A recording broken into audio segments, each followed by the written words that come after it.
Hello and welcome, Must Players, to episode 9 of 2019. I'm Mark Santo, and this is the Must Play podcast where we talk everything video game, tech, entertainment, frankly, anything we want to talk about. Sitting beside me, as they do every week, Julian Price, Dave Pether. How are you both, gents? I'm pretty good. Good.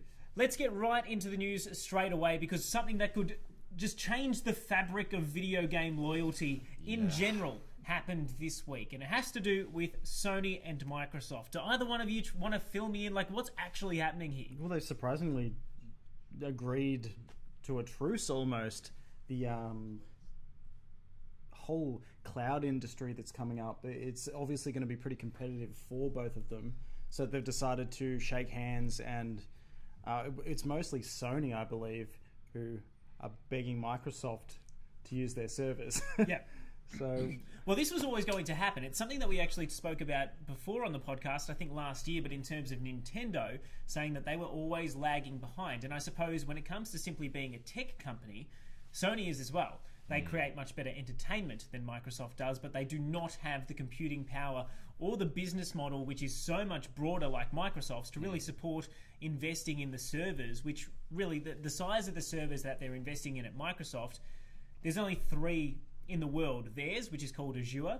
There's also Google's and Amazon's servers. So if you want to actually be able to store and stream games, there's only one of 3 places to do it. And it seems like Sony's turning to their direct competitor to make sure they can do that, Dave. What does this mean, though? Like, I'm kind of a bit shook up because I like the console wars. You know, I was always a Sony guy. I was always against 64. Sorry, and I was always a Sega guy. Always against Nintendo.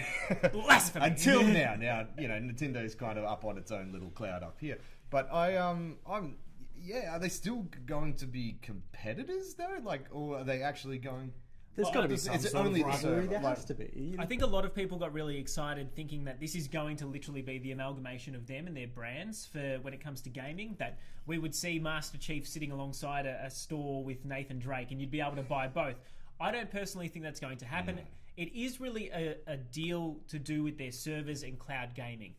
I know that Phil Spencer at Microsoft loves to tease these things and say, oh, maybe we can collaborate further in future, but I do think it's going to purely be because Google is introducing its streaming platform Stadia. True. We're expecting that, if not later this year, next year, and I think both of them realise that that's going to be the real threat, and they don't have time to waste if they're going to make sure they're making up ground so that they can at least match Google when that launches. Because you know that they've got Google has been going to lengths for years to try and get that streaming right. And so Sony and Microsoft both need to do the same now. Microsoft probably needs better games, but It's almost a race now, isn't it? Sony needs the tech. Yeah. Bring the Sony games over to the Microsoft tech, and we got a perfect. Well, I don't think that's going to happen. But what I can imagine happening if we link these servers together is that we may see more cross-platform gaming. Yep. Which is already, up there with one of the biggest discussion topics Well, with online gaming. So Sony has been notoriously against that. They've been very protective because they've had the most people on their platform for this current generation, but I do think that is going to change once Google comes along, because the early adopters love new tech. The people that buy those powerful consoles will want to try the powerful streaming service if their internet can handle it. So I do see that becoming a bit of a problem for them, and I'm personally excited to think that they're putting those differences aside, or they're able to on a purely business level, to make sure that their games and everything flow through in the future. Makes sense. Any comment? I do think Google is going to be a big player in the game space. sure. I would love to see if this means that the exclusives for both Sony and Microsoft stay on their own platforms rather than have to go to Stadia as well. Because it risks being a Netflix-like scenario where everything has to be on the one platform initially and then it gets divided up like we're seeing now. Speaking of Google, the tech giant in the US, we thought for a long time that it might have to be the government that steps in and does something about China's involvement in tech, particularly with Huawei. But it turns out that we don't need to wait for the government to do it because business can do it. And huge news out this week is that Google, of course, the biggest tech company going around, is going to stop supporting Huawei products.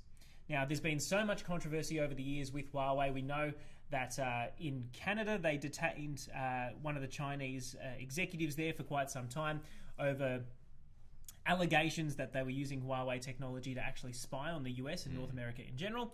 There have been allegations about the Chinese government trying to do this with technology for a long time, which is why Australia said, we'll foot the cost of a $200 million internet line to the Solomon Islands rather than, I think it was the Solomon Islands, rather than have China do it for free. They actually said, we'll do it for you, don't worry about it. But Australia was like, nah, we're going to push back on that one. But now it seems as though Google has already suspended all of its business with Huawei. That company will be locked out of the Android ecosystem that works on pretty much any other phone but I believe Apple's. they have 90 days. Yep. So I think initially it was straight away, cancel everything. Then they're like, wait, maybe we should give them 90 days to get this shit together. Yeah. I mean, it's enough. I mean, Huawei's made a statement saying that Huawei has made a substantial contribution to the development and growth of Android around the world and is one of Android's key global partners. We have worked closely with their open source platform to develop an ecosystem that benefits both users and the industry. Huawei will continue to provide security updates and after-sales services to all existing Huawei and Honor smartphone and tablet products coming. Those have been in stock or still in stock globally. So, I mean, they're making it sound like it's business as usual for them. But if they're locked out of using the Android ecosystem, they better have their own one ready to go in 90 days. I'm sure they do. Surely they saw this coming, right? Like, I don't know. Like, I don't know if they would have seen it coming. I don't think anyone really saw it coming. No, China sees everything coming with that super zoom lens on the Huawei. On the That's a very good point. I know we talk about video games a lot, and this is extremely, well, I mean, it's international politics. I don't know if anyone keeps up with the China situation. It's one of my favourite topics, but we won't delve into the issues of the Belt and Road Initiative on tonight's podcast. We'll leave it at that. Huawei had super zoom, and we didn't like it. Tune in 11 p.m. to 9. Yeah. So taking a hard right turn from the world of technology politics, Robert Pattinson. Oh boy. The man who played Cedric Diggory in the Harry Potter franchise and Edward Cullen in Twilight. Sparkly vampire boy. You might remember him as the Sparkly Vampire. He is going to potentially be the next Batman. We've had Ben Affleck. Before that, we had... oh my God, I'm blanking. What's his name? Christian Bale. Christian Bale. I was like, Chris Nolan? No, that's the director. George Clooney, Val Kilmer. Some big names. Yeah. And now there's been, of course, as there is anytime this casting news is announced, outrage on the internet. Always outrage on the internet. Dave, you're our movie buff. I mean, your initial reaction to something like this? I love it. I think it? It is a great casting. Why? He has the square chin. He's got the squarest of chins. chins. People will rag on Robert Pattinson because of Twilight, and that's just low-hanging fruit stuff. The guy is a fantastic actor. He's done some really great indie stuff over the last couple of years, and I really think he can bring something to this character. One, he's a little bit smaller. Like, he's going to need to buff up, but I think he'll be more of the martial arts expert. Or potentially the detective. We know that Ben Affleck, when he was writing the script, said this was going to really be taking, Batman back to the traditional true crime detective skills. So maybe that's why... Wait, that's what Ben Affleck said about his Batman? Yeah. Yet he built a giant metal suit to take on Superman? Okay. No, but this was for this particular Batman movie, which I'm actually really disappointed that we're not going to see, because I think one of the best Batman sequences was in Batman v Superman, and that was with Ben Affleck kicking everybody's butt in the like the dock or something. It was like the greatest fight scene. Not agreeing. Okay, but I think it was fantastic, and I actually think Ben Affleck has been one of the best Batmans. To be honest, I think he fits it perfectly. He had the prestige, and he had the jaw. Yes, the jaw is very important. It's he does have the look and the charm of a billionaire, and he had the feel of that older Batman, which is from the Dark Knight Returns comic. But this is a new look Batman. This is, like I said, it'll probably be a slimmer thing. We'll go back to like the detective type of thing. And I honestly think Robert Pattinson can do it. He's such a good actor. I think we've got to give him the benefit of the doubt. There were some great posts popping up on Reddit this week. Once the rumours of Robert Pattinson to play the Batman, all these posts from way back when Heath Ledger was cast as the Joker. And everyone just going, how is this guy going to play the Joker? Yeah. The guy what from a terrible, what a terrible casting decision. Yeah. And he's very, very popular, if not the most popular He wasn't known to be able to act like that at all. He'd literally done rom-coms previously. So for him to be able to, go into that role and give us such an iconic character. Maybe we do need something where we don't have a lot of expectations, maybe like in a Robert Pattinson, to do that. I think it's gonna. I'm really worried that we're gonna get a lot of the negativity that came from Batman v Superman and all the other DC movies are gonna flow into this, and he's so universally hated because of Twilight, which is really unfair. And like Heath Ledger is a good example actually, because he did delve into the indie film sort of side of things as well. Like, yeah, everyone knew him for rom-coms, but there was all these smaller, often Australian films that he was doing that we weren't aware of. So I'm really excited. I think it's great. Let us know if you're excited. It actually ties into our weekly poll, which is, would you love to have Robert Pattinson as the Batman or literally anyone else? They're two very distinct choices, which we have designed specifically for the internet. If you have any other opinion on who should be Batman and not have it be Robert Pattinson, please let us know in the comments Well, we've below. already got some comments Have below. we? Yeah, what? People are watching us? Jules Fisher, he says to give the guy a chance. Yep. Which We're all for that? We will. We'll give him a chance. We're happy with that. Santo as Batman.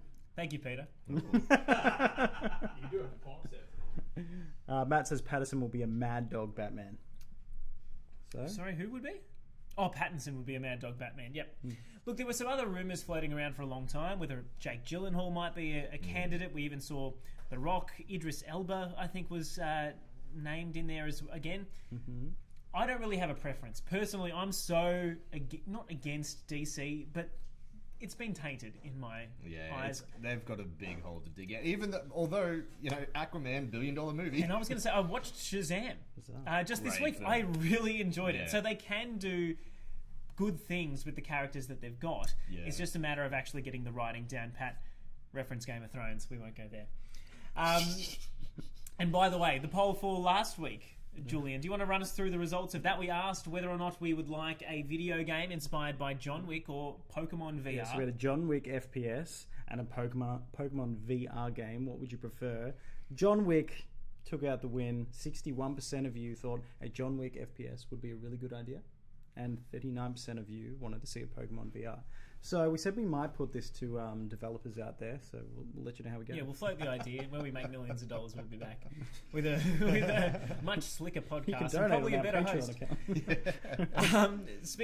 As shocking as the news was that potentially we could get the Twilight guy playing Batman, another big shock was that Chris Rock is going to be the man behind the reboot of the Saw franchise. Now, this one came out thanks to a report from Vanity Fair, saying that the screenplay is going to be based on a story imagined by Chris Rock and written by Pete Goldfinger and Josh Stolberg. They're the writers of the Jigsaw films, which were great, and Piranha 3D, which was not great, at least in my opinion. I loved Piranha 3D. You liked Piranha 3D? It was good fun. Did you also like Sharknado? Or I do. You do? Okay, well, that makes sense. What are they up to now in Sharknado? I think they're at the 6th. It's finished. They concluded the Sharknado films. concluded Yeah, it. at 6, the double trilogy. More Saw. I'm all for it. I love the Saw films. I really liked what they did with the Saw franchise, because if you actually go and watch it back to back, it's quite well weaves in and out of itself. It dovetails very nicely. They kind of lost me after number 4. Look, it was hard to see them because they were bringing them out every Halloween. It became a Halloween tradition for myself. But by seeing them every year, like with a year in between, it kind of, you would lose the sort of, the connections a lot more. Whereas when Jigsaw came out, I think it was last year or the year before, me and my girlfriend went and watched all the other films again, and I was like, wow, these are actually well written. It's not just torture porn. There is thought behind this torture porn. But they need to reset. They need to start again. I don't know what they're going to do. We have no idea what Chris Rock's idea is, but seems like a lot of comedians are starting to make that transition to horror now, which isn't it that big of a step? Like, really, like in when you're looking at them next to each other, you're kind of like, oh, one's one end of the spectrum, the other's the other. But it is very much like, if you can make someone laugh, it's almost the same sort of techniques used to scare someone. Sort of like a joke where you need to actually establish something to get the payoff of a laugh. Exactly. The punchline in the case of a horror film is a scream. It is. It's a jump. It's a jump. It'd be interesting to see what they come up with. And of course, we've loved what Jordan Peele has done with Us, as well as with Get Out. my God, Get Out. So I'm letting Chris Rock have a go. That being said, I don't think Chris Rock has all that much experience outside of films that Adam Sandler has directed and produced. So I don't know. At least, Key and Peele ran their own show for a number of years. So we'll see. He had his thing before Adam Sandler. Yeah, he I know. was a thing. I know. He was a great stand-up comedian, but Yeah. I'm just saying, like, making film and video is a completely different thing. Yeah, true. Anyway. But saying that, he is only the idea. He's pitched the idea. He probably won't have much else to do with it. I think they're going to use him as a selling tool, really. And James Wan as well, the he's original producer. And Lee Winnell. Yeah. The two originals. Good to see them back. Yeah. Speaking of things coming back, Rick and Morty, something we thought we wouldn't see for a couple of years. They've actually released a trailer this week saying that it's coming back later this year. A lot sooner than anyone thought. I believe the exact date is November. Jules? November. That's the date they gave us. We don't really have a lot else. It's not like they showed off anything too much. It's coming in November, Morty. No, I don't want you to do it, Rick. It's November, Morty. I am excited. I've only really just got on the Rick and Morty train. I have probably a couple of months ago. It just always slipped past me. And you've seen them all now, right? Not all. I haven't watched season 3 yet. Okay. I've watched the first 2 seasons, and I watched them pretty much in one day. Yeah, it only gets better. The one thing I can't watch it with my fiance is because she doesn't like when Rick burps. And he She burps just a gets lot. he burps like every half a sentence. Rick is burping, and she's like, "This is disgusting. How come he doesn't cover his mouth?" And I'm like, "It's a cartoon. Relax." He doesn't care. But I noticed that when it first started, like that first episode, I was kind of like, "What? This is weird. I don't know." And then it's just part of him now, and they're constantly saying Morty. Wait till you see love Pickle Rick. You'll Yeah, life I haven't will got to change Pickle forever. Rick. I'm so excited. One thing you have watched, even though you're lagging behind on Rick and Morty, is John Wick 3. Yes. Which I cannot say, is it Parabellum or Parabellum. Parabellum. Parabellum. Which means the gods are going to war or something like that. It's, John Wick is a god in my eyes, so well, very apt in some title. ways. I did have a review, but I Yep. didn't bring it today, so we will post that up on the website and on the Facebook. My bad, but I will talk about it a little bit. Is this like a dog ate your videos? Yeah, scenario, definitely, or definitely. My dog ate my I USB did do it. I swear to God. But in a nutshell, look, it's excellent action, fantastic action. I am a fan of the John Wick franchise. I brought it up a couple of weeks ago, but I don't understand why it's so massive, because I find the original movie was very cliche. It's just a revenge plot, but they killed his dog, and it was a cute dog, so they deserve to die. Everyone loves dogs. Yeah, but it was more than a dog. Yeah. Nice. It was more the underground hitman stuff that really spoke to me, and they nudge on it in the first movie, give you a little bit more in the second, but in this third one, that's where they really dive into it. And he's basically on the run because he has killed somebody on continental ground. That's not a spoiler, by the way. That's in John Wick 2. That's So John if you Wick haven't 2. seen that, Yeah, so you're the on start of this film, he's basically running through New York, a la The Warriors. Every hitman in the world is chasing him because he's got this huge $14 million bounty on it, and it just kicks off, and it just does not slow down. And the gung fu. I can't think where it stops. This movie just keeps going. just There is keeps- so much action. He just kills so many people. The horror. Spoiler, he kills people. He definitely kills people. Almost too much, I would say. That's probably my biggest gripe of the film which isn't a bad one because it's an action movie, but there's probably 5 fight scenes too many. By the end, I'd started to zone out a little bit because it was just him doing the same thing. Awesome. Like, the gung fu is taken to the next level in this film. But yeah, no, I think it's the best John Wick yet. Yeah, I agree. That's a rave review because I loved the first 2 John Wicks. I haven't seen it just yet, but if both of you are endorsing it so highly, I will have to get my ass off the couch and bother to go watch it in it out. cinemas this week. Take your fiance with you. Yeah, she actually did like the first 2 John Wicks, so that's good. It's the puppy, man. Mind Chicks you, dig the puppy. it's not like I've been sitting at home and doing nothing. I did go out last night and catch a preview screening of the new Aladdin film, the live-action remake, which is directed by Guy Ritchie and stars Will Smith as the genie, And what's your verdict? and pretty much no one else that you recognise. But I'm going to preface this. Aladdin is my favourite animation from Disney. of all, whether it be Mulan or The Lion King, Little Mermaid, whatever, Snow White, for me it was always Aladdin. When I was a kid, I watched that a million times. Same. I never watched the second one, which went straight to DVD, Return of Jafar. Don't worry about that. But even Prince of Thieves? Prince of Thieves was great. Yeah. So I was a bit cagey going in. We've spoken about the trailers in the past, and I didn't like the look of Will Smith as the genie. We were saying that the power should be in his chin.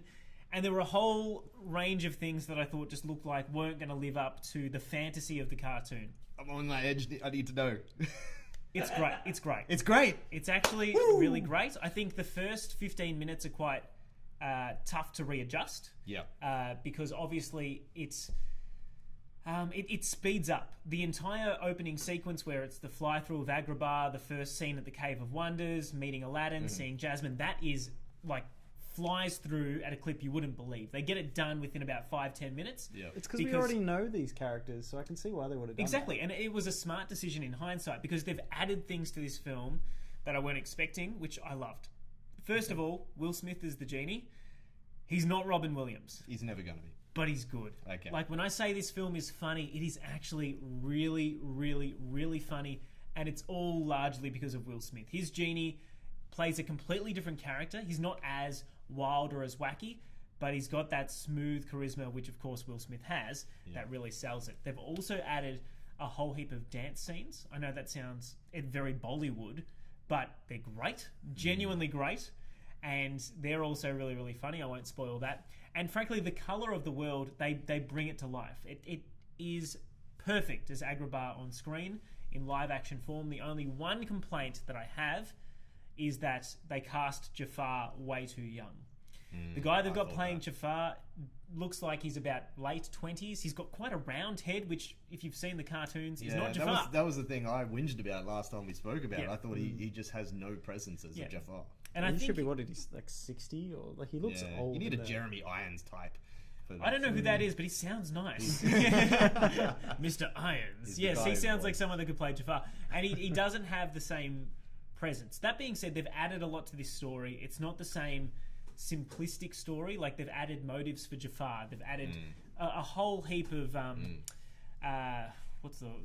it's not relevant in terms of the Me Too movement, but the whole suppression of women in Arabic society is brought up, and it's spoken about with Princess Jasmine, which is what I wasn't expecting at all going into the film, but it does give it another layer, which I quite appreciate. Well, that's good, because Jasmine was always a tough character. You know, she was a tough chick character, and so to be able to bring those themes in is you may as well. I think it's great.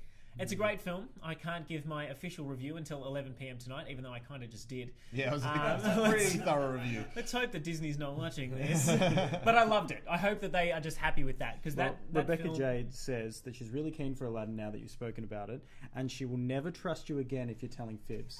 Well, I gotta say, I went in with almost no expectations. You were very negative on it. You were not looking forward to it at all. So this is a great endorsement. I thoroughly enjoyed the film. And again, you got to get over the hump of that first 15 minutes and sort of readjust and sort of get yourself to a point where you're okay with the fact that it's not going to be the cartoon. Yeah. Well, I think that it's good that it's able to put you on the rails, though, because you could sit there the whole time, and especially when Will Smith comes in. But if you've already... if you're already gone with it by the time he comes in. So you've got to go in with an open mind and you'll be fine. Exactly. That is my review of Aladdin. It will be a should watch for me. I'm going to give it 4 stars. Yeah, it's a good... don't get me wrong, it's a good watch, but if you're a fan of Disney at all, you should watch it. I think this is the new Aladdin for a new generation. The colours are great. The songs are as good as ever. Although, the guy who plays Aladdin... I don't feel like he hits the notes that you need to sometimes. In just a couple of the songs, they've tweaked them to a degree, and for the most part, I actually really enjoyed that. But sometimes he doesn't hit that high note, which they once did. And the auto-tune, when they're trying to get him there, is a bit noticeable. Auto-tune. Yeah, you'll see when you go watch it. Yeah, I'll see it this weekend. But that is my review of Aladdin. Now, before we talk about what we're playing this week, there was a Nintendo Direct on Super Mario Maker 2 late last week. Just after we recorded our podcast, actually. And as incredible as all the things that they're adding to that game, I cannot wait to play that. I don't know if you played the original, either of you, because I don't think you had a Wii U. But not the maker. Best 2D Mario game going around. It's actually really fun, and it looked great. Some of the levels that people in the world can create is just phenomenal.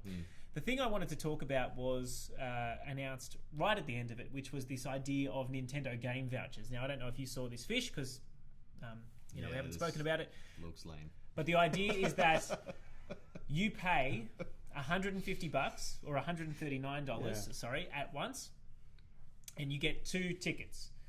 You can then use those tickets to buy 2 digital games for a discounted price. Now, when I say discounted, Nintendo games are never really discounted. They're always more expensive. Not their main front runners. No, anyway. And particularly online, they're more expensive.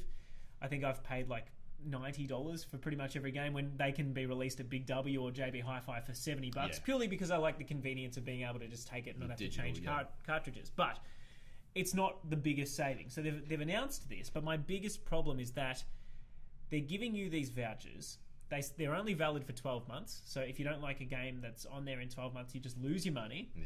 And even though they are promising roughly a $35 saving across 2 games, there's no guarantees as to which games they're going to add to be eligible in future. So if they came out and said, yeah, great, you'll get a discount on Super Mario Maker 2, but we're also going to add Luigi's Mansion 3, the new Fire Emblem, the new Pokemon when it comes out, great.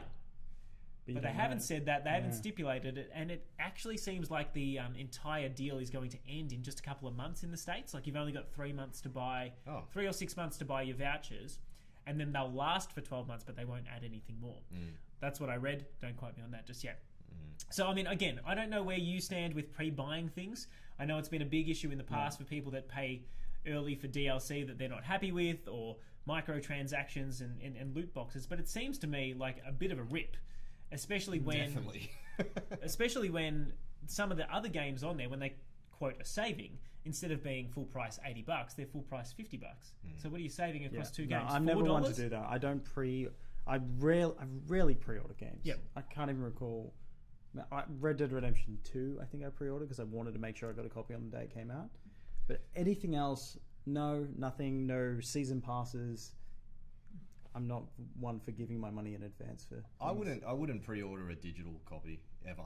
Like I used to do, the rock up to JB at 9 o'clock on the first day sort of pre-orders, and you get like a DLC, like a different costume or something like that. But there was always something exciting about that. But in terms of pre-ordering a digital, like I'll just buy it when it comes on sale.